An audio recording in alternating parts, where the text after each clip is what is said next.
Okay, Brad Holmes was recently on a radio show and had some things to say.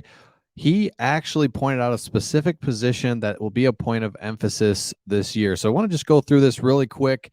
He has some good things to say about some of the defensive help they want to get, about Jared Goff, and then the point of emphasis this offseason. So one of the things he says, hey, we are going to add players, particularly on the defensive side of the ball. We all know that.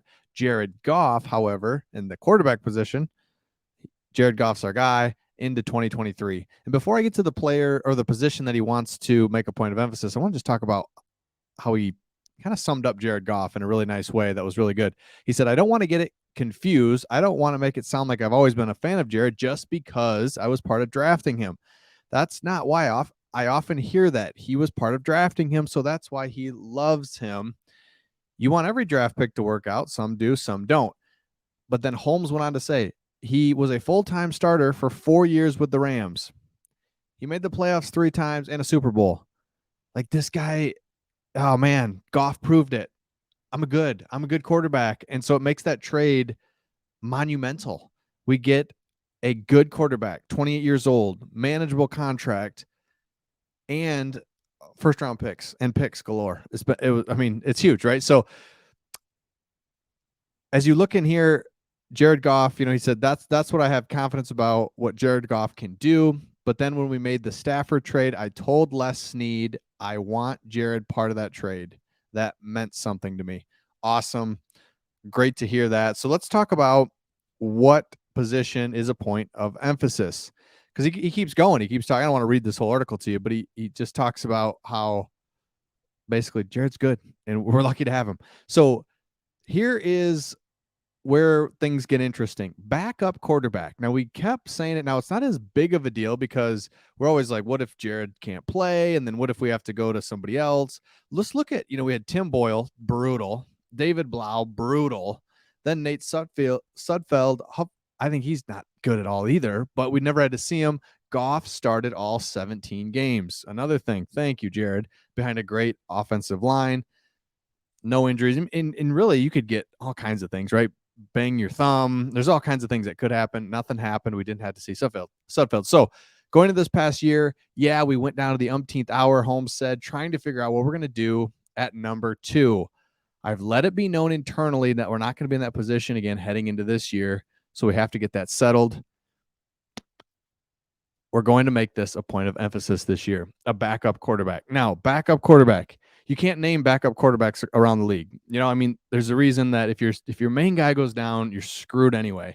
But we would all agree as Lions fans, it's been a different level of we're screwed if our starting quarterback goes down. You saw the names, Blau, Boyle. Bad. So we want either a real solid veteran I can hold in there for 2 games, 3 games, right? If your quarterback's out for the season, then it's just, season over.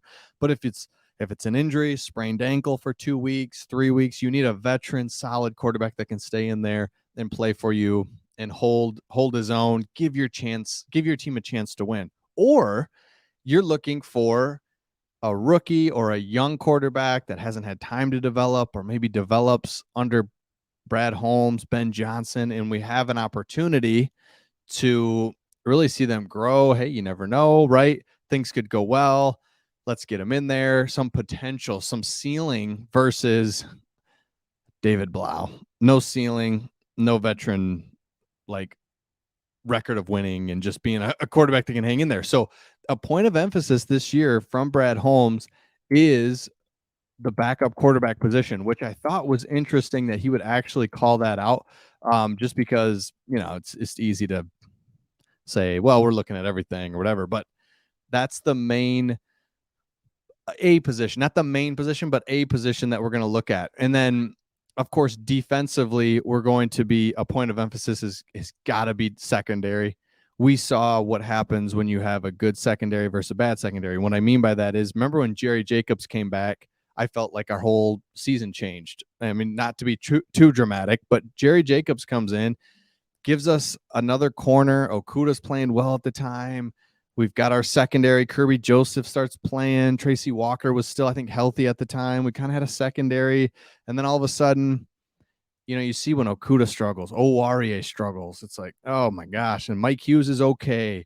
CJ Moore, you got these guys that are okay, but man, wouldn't it be awesome to have a great corner and a great safety, have some depth at safety.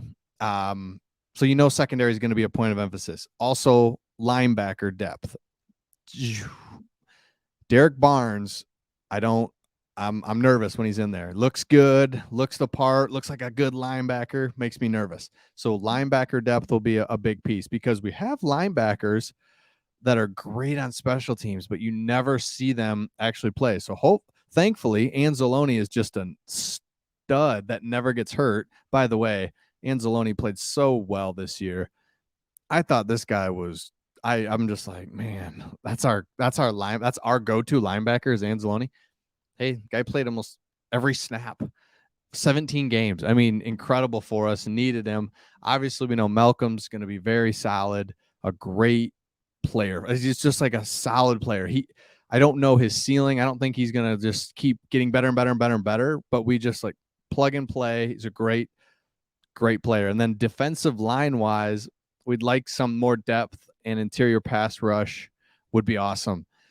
But Bugs played well, and Bugs is young. He looks like he's older, but he's I think he's like 24 or something like that. So Bugs is young. Aleem, maybe Levi comes back. Pascal's kind of in the middle there. He played a little bit. He's a prime candidate, by the way, Pascal, of a guy that's going to be developing, have a good off season. Got in a little bit, was injured. Like, doesn't he feel like the perfect candidate to do something in the off season, really get better? So while backup quarterback is a point of emphasis, I get why he's saying that. And I get, yes, and it is important. And you do want, you're really just looking for that guy that can hold its own for 2 or 3 weeks if Goff goes down. But really the point of emphasis is defense second on all 3 levels. I think we need an injection of some more youth and explosiveness. And we also need those strategic veterans like Anzalone, that can come in. Kaminsky, I mean, how good was he all year? When he went out with the hand, we really struggled. So you've got Kaminsky, Anzalone, those types of guys that are just solid veteran free agents under the radar. That's what Brad Holmes is going to look for. He's going to look for those on all 3 levels combined with drafting well. And he's already said linebacker and secondary is something that you can get in later rounds. So look for that as well. Let me know your thoughts in the comments. Point of emphasis this offseason for you would be what? What position group? Obviously defense, right? But we've been toying around with running back as well. We don't know what's going to happen there, and it'd just be nice to have a good running back room. We don't know what's going to happen with Jamal. I assume he would be back. Swift, don't know. Justin Jackson, don't know. So let me know in the comments your point of emphasis in the offseason. What position? See you in the next one.